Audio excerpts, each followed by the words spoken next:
90 के दशक के बीच का दौर था। वरुण आईआईटी से कंप्यूटर साइंस में बीटेक कर चुका था। उसे कैंप से साल भर पहले ही नौकरी मिल चुकी थी। उसे इंडिया की टॉप आईटी कंपनी के अतिरिक्त अमेरिका की एक स्टार्टअप कंपनी से नौकरी का ऑफर था। वरुण के माता पिता चाहते थे कि उनका बेटा इंडिया में ही नौकरी करे, पर वरुण अमेरिका जाना चाहता था। अमेरिकी कंपनी से उसे बेहतर वेतन ऑफर कर रही थी। इकलौते बेटे की खुशी के लिए माता पिता ने उसके अमेरिका जाने के लिए हामी भर दी। वरुण के अमेरिका जाने के एक हफ्ते के पहले उसके घर पर पार्टी थी। वरुण के मित्रों के अलावा माता पिता के मित्र और कुछ करीबी रिश्तेदार भी थे। उन दिनों अमेरिका में आईटी की स्टार्टअप कंपनियों का बोलबाला था। पार्टी में उसके पिता के एक करीबी मित्र की बेटी तुलिका भी आई हुई थी। इत्तेफाक से उसने भी इसी वर्ष इंजीनियरिंग की पढ़ाई पूरी की थी। वह भी अमेरिका जा रही थी। तुलिका देखने में सुंदर और स्मार्ट थी। उसे एक भारतीय आईटी कंपनी ने अपने अमेरिका ऑफिस में पोस्ट किया था। दोनों का उसी पार्टी में परिचय हुआ। दोनों अपने अमेरिकन ड्रीम्स की बातें करने लगे। वहाँ .com बूम चल रहा था। नैस्डैक दुनिया का दूसरा सबसे बड़ा शेयर एक्सचेंज है। उसमें आईटी शेयरों की कीमत में भारी उछाल आया था। बाहर से हजारों इंजीनियर अमेरिका जा रहे थे। वरुण और तुलिका दोनों 2 हफ्ते के भीतर अमेरिका में थे। वरुण अमेरिका के पश्चिमी छोर कैलिफोर्निया में था, जबकि तुलिका पूर्वी छोर पर न्यूयॉर्क में। दोनों के राज्य अलग अलग टाइम जोन में थे। न्यूयॉर्क कैलिफोर्निया की तुलना में 3 घंटे आगे था। मतलब जब कैलिफोर्निया में सुबह के 7 बजते तो न्यूयॉर्क में 10 बजते। पर दोनों अमेरिका कांटेक्ट में रहे। लंबी छुट्टियों में दोनों एक दूसरे से मिलते भी थे। धीरे धीरे दोनों एक दूसरे को पसंद करने लगे। इधर भारत में वरुण और तुलिका दोनों के माता पिता उनकी शादी की बात कर रहे थे। हालांकि दोनों अलग जातियों के थे, पर दोनों पक्षों के लिए यह कोई मायने नहीं रखता था। दोनों परिवार उदारवादी आधुनिक विचार वाले थे। उन्होंने अपने बच्चों की राय भी ली थी। वरुण और तुलिका को तो बिन मांगे मनचाहा वर मिल गया था। वरुण और तुलिका की शादी पक्की हो गई। वे 3 हफ्ते की छुट्टी लेकर भारत आए और शादी के बाद दोनों अमेरिका लौट गए। अमेरिका में वरुण और तुलिका को कुछ समय के लिए अलग अलग रहना पड़ा था। उसके बाद तुलिका को भी उसकी कंपनी ने कैलिफोर्निया ऑफिस में पोस्ट कर दिया। फिर दोनों एक साथ खुशी खुशी रह रहे थे। दोनों का वेतन भी अच्छा था। 2 साल के भीतर तुलिका ने एक पुत्र को जन्म दिया। दोनों ने मिलकर बड़ा डुप्लेक्स घर खरीद लिया। महंगी गाड़ियाँ, फर्नीचर आदि से घर को अच्छी तरह सजा दिया। घर, गाड़ियाँ और कुछ अन्य कीमती सामान सभी किस्तों पर खरीद लिए। सब कुछ मज़े में चल रहा था। देखते देखते 4 साल बीत गए। अचानक .com का बुलबुला फटना शुरू हुआ। छोटी छोटी स्टार्टअप कंपनियां बंद होने लगी। कुछ अच्छी कंपनियों को बड़ी कंपनियों ने खरीद लिया। हजारों सॉफ्टवेयर इंजीनियरों की छटनी होने लगी। बड़ी कंपनियों ने भी काफ़ी इंजीनियर्स की छटनी की। इसी दौरान तुलिका को कंपनी ने ले ऑफ कर दिया। पर चूंकि अब वरुण अभी नौकरी में था, इसलिए किसी तरह खींचतान कर घर चल रहा था। बड़ी मुश्किल से वह घर और गाड़ियों की ईएमआई दे पा रहा था, पर घर के अन्य खर्चों में कटौती करनी पड़ती थी। अंग्रेजी में एक कहावत है, misfortune never comes alone. चंद महीनों के अंदर वरुण का भी ले ऑफ हो गया। अब दोनों मियाँ बीवी बेरोजगार हो गए थे। गनीमत थी कि दोनों की छटनी के समय कुछ मुआवजा मिला, सो कुछ महीनों तक गुजारा हो सका था। यह अच्छा रहा कि उस समय तक दोनों को अमेरिका का ग्रीन कार्ड मिल चुका था, वरना सब कुछ औनी पौनी कीमत पर बेचकर भारत वापस आना पड़ता। वरुण कुछ बच्चों को होम ट्यूशन पढ़ाता था, जिससे कुछ आमदनी हो जाती थी। फिर भी उनको पैसों की काफ़ी कमी रहती थी।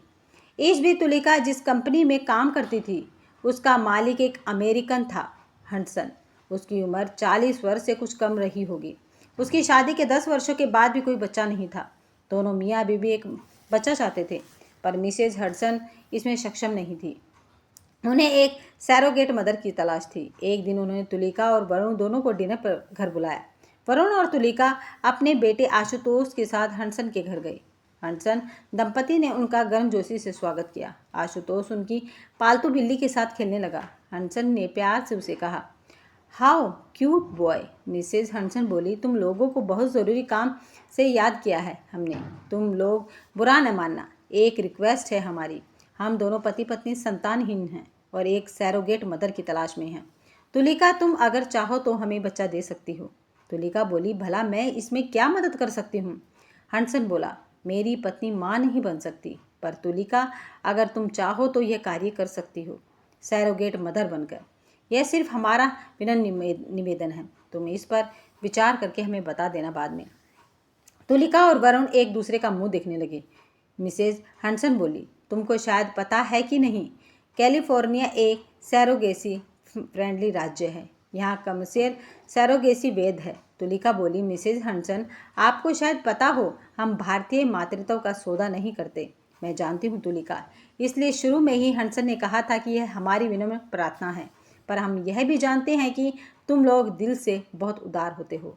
मैं तुम्हें पैसों का लालच नहीं दे रही हूँ, पर मातृ सुख प्रदान करने की भिक्षा मांग रही हूँ। निर्णय तुम लोगों का होगा और तुम्हारा इनकार भी हमें खुशी खुशी स्वीकार होगा, क्योंकि ऐसा फैसला लेना नामुमकिन तो नहीं मगर बहुत मुश्किल होता है। तुम लोग एक बार ठीक से सोचकर अपना फैसला बता देना। वरुण और तुलिका अपने घर आ गए। तुलिका ने वरुण से कहा, मिसेस हंसन अमीर होगी, पर उन्होंने कैसे सोच लिया कि मैं अपनी कोख बेच सकती हूँ? वरुण बोला, उन्होंने सिर्फ हमसे मदद मांगी है, फैसला तो हमें लेना है। इधर वरुण और तुलिका की आर्थिक कठिनाइयाँ कम होने का नाम नहीं ले रही थी। लगभग 1 साल से दोनों बेकार थे। अभी तक नौकरी की कोई उम्मीद नहीं थी। वरुण ने तुलिका से कहा, अगर 1 आध महीने में जॉब नहीं मिलती तो इंडिया लौटना होगा। यहाँ की सारी प्रॉपर्टी बेचकर भी शायद लोन पूरा नहीं। स्लो डाउन का असर तो अभी इंडिया में भी होगा। वहाँ भी ले ऑफ हुए हैं और काफ़ी लोग बेंच पर हैं। हो सकता है नौकरी मिल भी जाए तो सैलरी बहुत कम ही मिलेगी, तुलिका ने कहा। वरुण डरते डरते बोला, क्यों न एक बार हंसन दंपति के प्रस्ताव पर गौर करें। अब तो आशुतोष को भी स्कूल भेजना है। मुझे सबसे ज़्यादा चिंता बेटे के भविष्य को लेकर हो रही है। सैरोगेसी से यहाँ $40,000 तो मिल ही सकते हैं, तुलिका ने बिगड़ कर कहा। तो तुम मेरी कोख बेचना चाहते हो? मुझे ये पसंद नहीं। इसे तुम उनकी मदद करना समझो। खरीद बिक्री तो मुझे भी पसंद नहीं है। हाँ, इसके बदले हो सकता है वे हमारी भी मदद करना चाहते हों और हम दोनों को जो बनना है बन गए। अब हमें बेटे को पढ़ा लिखा कर अच्छा बनाना है। उसके लिए पैसा तो चाहिए ही। उस रात को दोनों ने करवटें बदल कर काटा। एक तरफ सैरोगेसी का प्रश्न तो दूसरी ओर बेरोजगारी और आर्थिक तंगी तथा अमेरिका छोड़ने का संकट। बहुत गौर करने के बाद दोनों हंसन दंपति का प्रस्ताव स्वीकार करने पर तैयार हुए। तुलिका ने कहा कि वह अपना अंडाणु नहीं देगी, उसका इंतजाम हंसन को करना होगा। हंसन दंपति को जब यह फैसला बताया गया तो 10 मिनट तक वे फोन पर उन्हें धन्यवाद देते रहे। उनकी आंखों के आंसू को तुलिका और वरुण देख तो नहीं सकते थे, पर उनकी आवाज़ से ऐसा महसूस हुआ तुलिका ने कि हंसन दंपति जैसे रो पड़े। उस दिन शाम को हंसन दंपति वरुण के घर आए। वे साथ में पूरे परिवार के लिए काफ़ी उपहार भी लेके आए थे। मिसेज हंसन बोली, तुम्हारा शुक्रिया अदा करने के लिए हमारे पास शब्द नहीं है, पर बुरा मत मानना, इसके बदले में तुमको रकम उचित समझो मांग सकती हो। हमारे यहाँ औरतें अपने फिगर पर ज़्यादा ध्यान देती हैं, इसलिए जल्द सैरोगेट मदर के लिए तैयार नहीं होती। तुलिका बोली, देखिए मिसेज हंसन, मैंने पहले दिन ही कहा था कि मैं कोई खरीद फरोख्त नहीं चाहती। यह लीगल है, तुम्हारा हक है। तब बीच में वरुण बोला, हंसन, हम लोग इसे सौदा न कहकर एक दूसरे की मदद का रूप देना चाहते हैं। हंसन बोला, वह कैसे? जब तक हमें नौकरी नहीं मिलती है आप हमारे घर और कार की EMI व बच्चों की फीस देते रहेंगे और कुछ नहीं। जिस दिन मुझे नौकरी मिल जाएगी उसके बाद हम अपनी किस्त खुद जमा करेंगे। नहीं, यह तो कुछ भी नहीं हुआ। मैं ऐसा करता हूँ, फ़ौरन 1 साल की सारी EMI और तुम्हारे परिवार का मेडिकल इंश्योरेंस का प्रीमियम जमा कर देता हूँ। वैसे भी डिलीवरी तक तुलिका का सारा खर्चा हमें ही उठाना है। अब हैंसन दंपति को एक ऐसी महिला की खोज थी जो अपना एग्स डोनेट करे। उन्होंने एक सैरोगेसी क्लिनिक से संपर्क किया। कुछ ही दिनों में एक अमेरिकी युवती इसके लिए मिल गई। एक सैरोगेसी का अनुबंध तैयार किया गया जिस पर एग डोनर, सैरोगेट मदर और भावी माता पिता सबने हस्ताक्षर किए। प्रसव के बाद हंसन दंपति बच्चे के कानूनी माता पिता होंगे। हंसन के शुक्राणु और उस युवती के एग्स को IVF तकनीक के जरिए क्लिनिक में फर्टिलाइज कर भ्रूण की तुलिका के गर्भ में प्रत्यारोपित किया गया। सैरोगेसी की बात गुप्त रखी गई। तुलिका और वरुण का बेटा आशुतोष अब स्कूल जाने लगा था। तुलिका के गर्भ में बच्चे का समुचित विकास हो रहा था। 3 महीने के बाद अल्ट्रासाउंड में पता चला कि तुलिका के गर्भ में एक बच्ची पल रही है। हंसन दंपति को बेटा या बेटी से कोई फर्क नहीं पड़ने वाला था। इधर माँ में आए बदलाव को देखकर आशुतोष पूछता तो तुलिका ने आशुतोष को बता दिया कि उसकी एक छोटी बहन घर में आने वाली है। आशुतोष ने अपने स्कूल में अपने दोस्तों को भी बता दिया कि जल्द ही उसके साथ खेलने वाली उसकी बहन होगी। जैसे जैसे प्रसव का समय नज़दीक आ रहा था, तुलिका के मन में ममता जागृत होने लगी।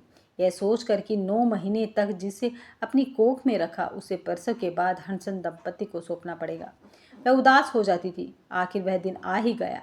तुलिका ने एक सुंदर स्वस्थ कन्या को जन्म दिया, पर तुलिका ने उसे अपना दूध पिलाने से मना कर दिया।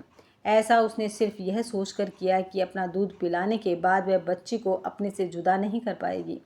वैसे ही बच्ची को छोड़कर खाली गोद लौटना काफ़ी दुख भरा था तुलिका के लिए।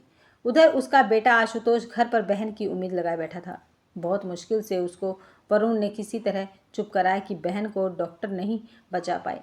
बच्ची को ले जाते समय मिसेज हंसन ने पूछा, तुलिका, अगर यह बेबी तुम्हारे पास होती तो तुम इसका क्या नाम रखती? तुलिका ने बिना देर किए कहा, मैं इसका नाम सीता रखती। ठीक है, मैं भी बेबी का नाम सीता ही रखूंगी। मिसेज हंसन सीता को गोद में उठाकर चूमने लगी। वरुण और तुलिका को धन्यवाद देते हुए हंसन दंपति सीता को लेकर अपने घर आए। तुलिका अस्पताल से डिस्चार्ज होकर घर आई। उसे सीता से बिछुड़ने का दुख तो था, पर साथ में सीता के जन्म के समय ही वरुण को अच्छी सॉफ्टवेयर कंपनी में ऑफर मिलने की खुशी भी थी। इधर कुछ दिनों से सॉफ्टवेयर कंपनियों के अच्छे दिन लौटने लगे थे। तुलिका घर पर कुछ दिनों तक उदास रही। उसने एक दिन वरुण से कहा, एक तरह से तो सीता की 3 माएँ हैं। एक माँ जिसने अपना अंडाणु दिया, उसकी बायोलॉजिकल माँ, दूसरी उसकी सैरोगेट माँ यानी मैं, और तीसरी माँ मिसेज हंसन, जो कानूनन असली माँ कहलाएगी। पर सच कहो तो मैं ही उसकी असली माँ हूँ। मैंने 9 महीने तक उसको हर पल कोख में महसूस किया है। वरुण ने स्वीकार करते हुए सिर हिलाया। ठीक उसी समय हंसन का फ़ोन आया। मैंने नई सॉफ्टवेयर कंपनी खोली है, सीता टेक्नोलॉजी नाम रखा है कंपनी का। तुलिका का उसमें 5% हिस्सा रहेगा और वह जब स्वस्थ महसूस करे कंपनी ज्वाइन कर सकती है। वरुण बोला, लो अब खुश हो जाओ, सीता नाम के साथ तुम जुड़ी रहोगी। तुलिका अपने दुपट्टे से आंसू पोंछते हुए हंसने लगी।